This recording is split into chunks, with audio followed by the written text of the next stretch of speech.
Now, let me ask you this. If you're an alcoholic, or if you have someone in your family who suffers from alcohol use disorder, what's going to happen if you don't do anything about it? If you listen to the alcoholic and you buy into their denial, you listen to their excuses, and you don't do anything about it, you recognize that they have a problem. You understand the red flags of alcoholism. They drink in isolation. They're hiding their bottles and cans. They have the inability to regulate their intake, their alcoholic intake, and they overdrink whenever possible.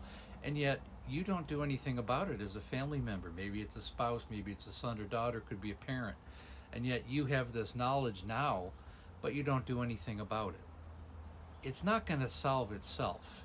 Like any disease, it's a progressive disease. It's going to get worse and worse and worse. And in your involvement in their life, or if you're the alcoholic itself, your life is going to go straight downhill.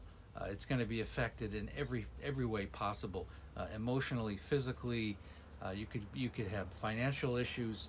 You could have legal issues. You could hurt somebody. You could hurt yourself. You're definitely going to hurt yourself as an alcoholic. What's going to happen if you don't do anything? So let's continue this. And really, what I mean by doing something about it as a family member or as a family in its entirety is to sit down and communicate.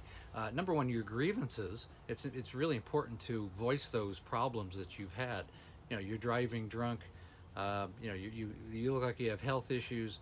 You're flunking out of school. You lost your job. This can really go along with spouses, children, anybody who's an alcoholic. Have a list of grievances, voice those grievances, and then make boundaries. Our relationship is going to change, okay, if this behavior doesn't change, and we're going to set up something like detox rehab that you need to go to and immediately, or you need to go to an AA meeting, some kind of group therapy, smart recovery, whatever. You need to get some help, and you need to address the problem. If you don't do that, well, let's find out what happens.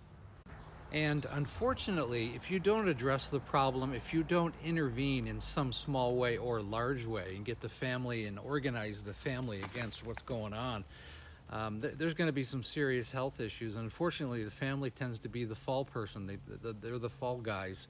You know, they're the ones that have to, end up paying for the DUIs if you're a spouse. If the spouse doesn't work, you're the one that has to pick up the pieces and answer for it. And it's a horrible place for families to be in. It's a very unfair position. That's why it's really crucial, certainly in these kinds of scenarios, to take action.